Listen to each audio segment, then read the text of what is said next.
Flashback. A star-studded lineup including George Clooney and Julia Roberts were out in full support for Joe Biden's campaign. George is one of the most celebrated actors, directors, producers, and screenwriters of our time. They taught George and his big sister that the life spent challenging the powerful on behalf of the powerless is a life of purpose. He is unrelenting and undaunted. That's character in real life, and that's George Clooney. Later. George Clooney urged Biden to step down. This is the opinion of every senator and Congress member and governor that I've spoken with in private. Every single one, irrespective of what he or she is saying publicly. Man, guys, Joe Biden is getting freaking obliterated out here. This is worse than I could have ever imagined. I don't understand at all. Like, if you stand behind sleepy, crooked, cadaver, fossil Joe Biden at this point, then you are loyal as a mother effer. You are one of the most loyal people in history, and probably one of the dumbest too, because it is looking terrible. George Clooney, okay, one of Biden's MAGA donors, okay, this guy's been supporting Joe Biden for years and years, literally financially and with his literally putting himself on the line, okay? His public image is being on the line for Joe Biden, and he's finally retracted it. It's just been revoked because he withdrew his support right after this fundraiser from a few weeks ago. It's crazy. He just had the fundraiser. Why the heck did you wait so long, George? Mr. Clooney, what happened between 3 weeks ago to now? Because when y'all hear what he had to say, it's going to be unbelievable. You're going to be like, wait a minute, you knew about this? Apparently he did. I'm going to go ahead and react to a video from the Young Turks, Anna Kasparian's covering today. And she goes over it in detail, and it's just freaking sad. Without further ado, let's get into it. Finally, in an op-ed for the New York Times, George Clooney urged Biden to step down. Now, George Clooney's not a politician, he's an actor, but he's a huge Democratic donor, and in fact was part of a fairly recent fundraiser for Joe Biden. And I'm gonna read a few excerpts from the op-ed that he wrote in the New York Times saying, quote, "We are not going to win in November with this president. Facts.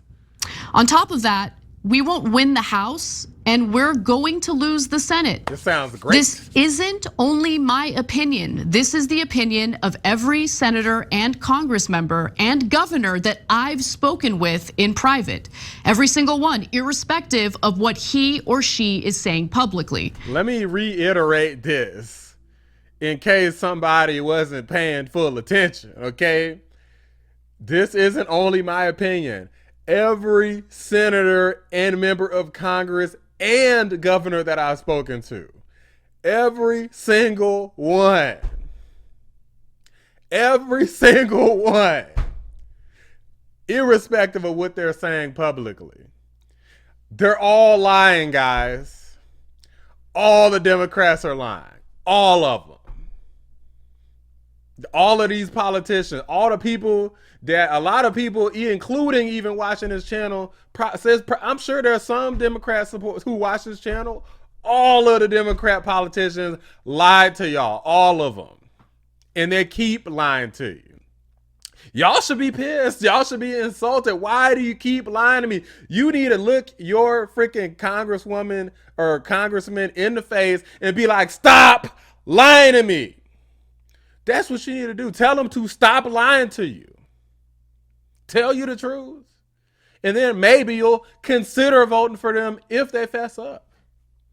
But this path of we're just going to keep lying and lying and lying and hope that we win. Hope that maybe there's some miracle. Is there going to be another pandemic? Maybe a couple million people will die so that the Democrats can live on and retain their power. I bet you that's what they're hoping on. And it's not going to happen. We're not falling for it this time. Okay? You guys are cooked. Let's keep going. And we know a lot of the people concerned privately are unwilling to say a damn thing publicly. I can't stand how cowardly people are, okay? It makes me pretty sick, especially when these are the exact same people who are consistently, incessantly talking about the threat of Donald Trump publicly. If you see Donald Trump as a threat, then maybe you should act like it. Guys, they've been making that up the entire time. Like, if these people really cared about that, we would know, because they'd be making better, smarter moves. They just really hate Donald Trump. They don't feel like the world's gonna end if they don't make the right moves. They just really don't like Donald Trump, and they really hate Republicans. That's all it's about at the end of the day, is winning and retaining power and control. It's never been about anything else, especially for Joe Biden, because he knows that he's probably going to lose. But he's like, I mean, who cares? It's about him at the end of the day. Joe Biden's ego, just like Jinx said. And you're like, well, we wouldn't want to offend Joe Biden. He's definitely going to lose to him. But hey, we bow down to authority. Joe Biden's ego demands a second term. Screw Joe Biden's ego. We're going to lose the goddamn country. So Clooney continues to write, it's devastating to say it, but the Joe Biden I was with 3 weeks ago at the fundraiser was not the Joe big effing deal Biden of 2010. He wasn't even the Joe Biden of 2020. He was the same man we all witnessed at the debate. Where the hell have you been at, George? This is what I was asking earlier. You knew this? I mean, okay, sure. Did a lot of us know it? Sure. But you literally was at the event with him. Matter of fact, you raised money for this fool. You don't think it's a good idea to know what you're raising money for? You deserve to be scolded for this. Okay. Is he doing the right thing now? Yes. And look, low key, I appreciate that. Let me take it down for a second. Let me get out of my YouTube sensational mode. George is doing the right thing, so I appreciate that. However, you've been sleepwalking for a while, man. We're months away from election. You should have been got this clown up out of here. Look at the state. It's not even about him just being old, which is bad, but look at the state of everything. It's gone horrifically under Joe Biden. And I'll be willing to bet you, just like how he ignored all of this until he couldn't ignore it anymore, until that disastrous debate, he's ignoring everything else too, just like all the Democrats are ignoring everything. The politicians, right? Congress, judges, the House, both the House and the Senate, and the governors, anybody in between. If they got Democrat, a D behind their name, they don't give a damn about no lies, no morals, no nothing. As long as they get their power, they could care less. As Democrats, we collectively hold our breath or turn down the volume whenever we see the president, who we respect, walk off Air Force One or walk back to a mic to answer an unscripted question. Wow. This is completely scathing. I'm feeling a burn from this. And I ain't even Joe Biden. I don't even like Joe Biden. And I feel burned because George Clooney, he didn't have to say all of that. He didn't. That's the only reason I kind of, sort of, teeny little bit respect him, is because unlike him, unlike the rest of the Democrat politicians, Clooney's got balls. Okay, he's got cojones, and he refused to let the Democrats take them from him. He's like, nah, these is my nuts. Okay, and I'm going to say what needs to be said. So, little bit of respect for Clooney.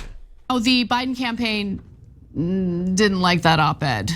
And I think what you're about to see is more indication that Biden continues to dig his heels in. So let's go to the next clip. In response to those comments from George Clooney, Jake, a campaign official who attended that Los Angeles fundraiser tells me that George Clooney left 3 hours before the president. So clearly the gloves are off. Jake. But what does that mean that George Clooney left 3 hours? What's the point? The point of that is to suggest that Biden's stamina is better than Clooney's, and Clooney didn't have, eyes on the entire event. That's the response to the Clooney op-ed. Okay. Okay. I take it as him leaving was probably he realized he was bamboozled and it was kind of too late to pull out. So in his disappointment, he left. Normally, if you go to an event and you leave early, it's because you're not enjoying the event. Like, it's because there's a problem and you want to leave. Like, and when you're really enjoying something, they couldn't pay you to leave. You want to stay there all night. So the Biden's, guys, this is really, that's the argument? That's the latest insane claim? That Joe Biden has more stamina than George Clooney? Really? Really? The biggest issue is that Biden will lose to Trump and he will drag down the Democratic Party along with him. Okay, the polls bear that out. In my opinion, the second giant issue, and this is something that maybe bothers me more than other people, and that's fine if that's the case. I am so sick of the disrespect that Democratic voters are receiving from the Biden camp right now. Allegations of bedwetting, allegations that Joe Biden is actually this guy with so much stamina. He's a dynamo, so energetic. I'm gonna tell y'all what people say in case you don't, because I was confused by what she said about bedwetting at first, but there's other clips where people are saying, if you see my previous video, they were saying that, oh, the Democrats are practically peeing their pants. I would not want to be in a foxhole with any of the people who, were clutching their pearls all of a sudden. Pearl clutching and hand wringing. Stop this whining, stop the complaining, stop trying to be the cool, cynical kids. We're bedwetting and soaking all the way through the mattress. We panic and piss our pants. Because of one horrible debate, and you guys need to stop it and stop whining and stuff like that. But it's like, no, you guys screwed up, okay? The establishment screwed up, and now you basically just got to deal with it. I mean, I don't think that if you're a Democrat that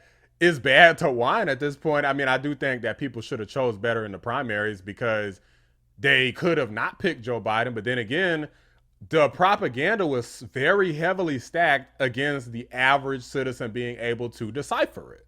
So now you can't turn back and be mad at the constituents for supporting Cadaver Joe. That's who y'all propped up and acted like it was a second coming of Obama. Y'all acted like it was Obama's third term. This is the second coming of Jesus. It's what they acted like. Like Christ himself was born again and his name happened to be, instead of Jesus, it was Joe. That's what they acted like. And they were wrong. They lied. This idea that everything that we all saw with our own two eyes, everything that we heard with our own two ears in that 90-minute debate was all a figment of our imaginations and we're the crazy ones. That is so incredibly insulting to voters. And they just keep doing it. Cheap fakes. And they feel emboldened to do it because there is, unfortunately, a small group of Democratic voters, the blue MAGA crowd, who will defend Biden to the death. I don't even know how real this crowd is because everyone's basing it off of social media activity. It's about time that people came to the realization they love to call MAGA like some sort of cult. Yeah, if I'm in a cult of people that want low interest rates, lower prices, a better economy, and a closed border, then call it whatever the hell you want. But if you're the people who want gender affirming child mutilation, drag story time, open borders, then yeah, that sounds way more cult-like to me. Blue MAGA, call it whatever the hell you want, but I think we all know what the real cult is. What's amazing to me is how many people, both in the media and in the Democratic caucus, are so afraid of social media mobs that they will literally avoid saying publicly what they really think privately. Really, you're afraid of social media mobs? That's what you're afraid of. And you're leading this country to some extent. You make decisions about legislation that impacts all of our lives as a pathetic coward. Anyway, but I don't know, maybe most voters aren't bothered by being insulted by Democratic lawmakers in the Biden camp. There's only one way to find out, and it's come November. If enough people, I'll tell you right now, once the pandemic started, and I started realizing how bad the Democrats were, I found myself being incredibly insulted. So insulted that it inevitably drove me to do a lot of different things, including start this channel. Okay, now I would argue that a lot of people probably have a similar story, or at least are going to rebel against them and vote against the Democrats, either by not voting at all or by just straight up voting Trump just to tell these people you can kiss my ass. But we will have to see. So guys, this is a developing story. Like, I know a lot of my videos have been longer recently. I'm trying to make this one a little bit shorter, so I'm gonna end it right there. Let me know what you guys think. What a freaking mess. Drop a like on the video. Subscribe to the channel if you're new. I appreciate you watching the Black Anomaly Rising channel. I'm out. And if he remains in this race, moving forward, there will be more examples amplified in the media of Biden experiencing mental decline. He will lose the election. He will drag the Democratic Party along with him. I'm not gonna fall for it. I'm not gonna buy the lies. I know what I saw, I know what I've heard, and I'm sick of it.